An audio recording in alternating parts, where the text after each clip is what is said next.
بسم اللہ الرحمن الرحیم۔ السلام علیکم، کیسے ہیں آپ سب؟ امید ہے خیریت سے ہوں گے۔ اللہ پاک آپ سب کو اپنے حفظ و امان میں رکھے اور ہدایت پانے والوں میں شامل فرما دے، آمین یا رب العالمین۔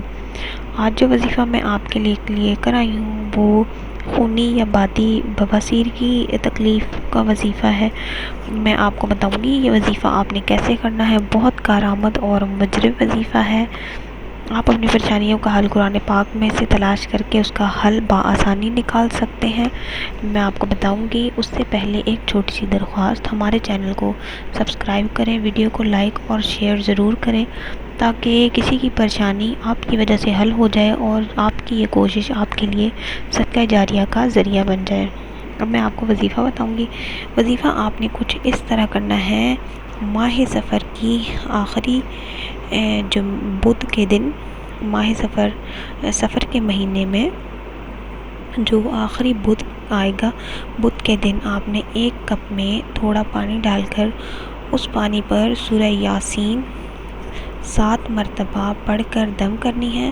پانی میں چاندی کا سادہ چھلا دھو کر ڈال لیں اور اس وقت نکال کر اس کو بعد میں دم کرنے کے بعد وہ چھلا نکال کر آپ اپنی انگلی میں پہن لیجئے اور پھر اس پانی کو کسی پاک جگہ یا دیوار پر چھڑک دیجئے، اور اگر آپ پینا چاہیں اس پانی کو تو آپ اس پانی کو پی سکتے ہیں۔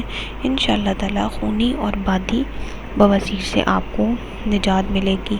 بس اول و آخر درود شریف، آپ نے کوئی بھی عمل کریں، کوئی بھی وظیفہ کریں، درود شریف جو ہوتا ہے وہ دعا قبولیت کی شرط ہوتا ہے، اور آپ نے اول و آخر درود شریف پڑھنا ہے۔ اس کے بعد آپ نے 7 مرتبہ سورہ یاسین پڑھنی ہے، اور وظیفہ کرنے سے پہلے آپ نے صدقہ ضرور دینا ہے۔ نماز قائم کریں اور دعاؤں میں یاد رکھیے گا۔ اگلی ویڈیو کے ساتھ حاضر ہوں گی، تب تک کے لیے اللہ حافظ۔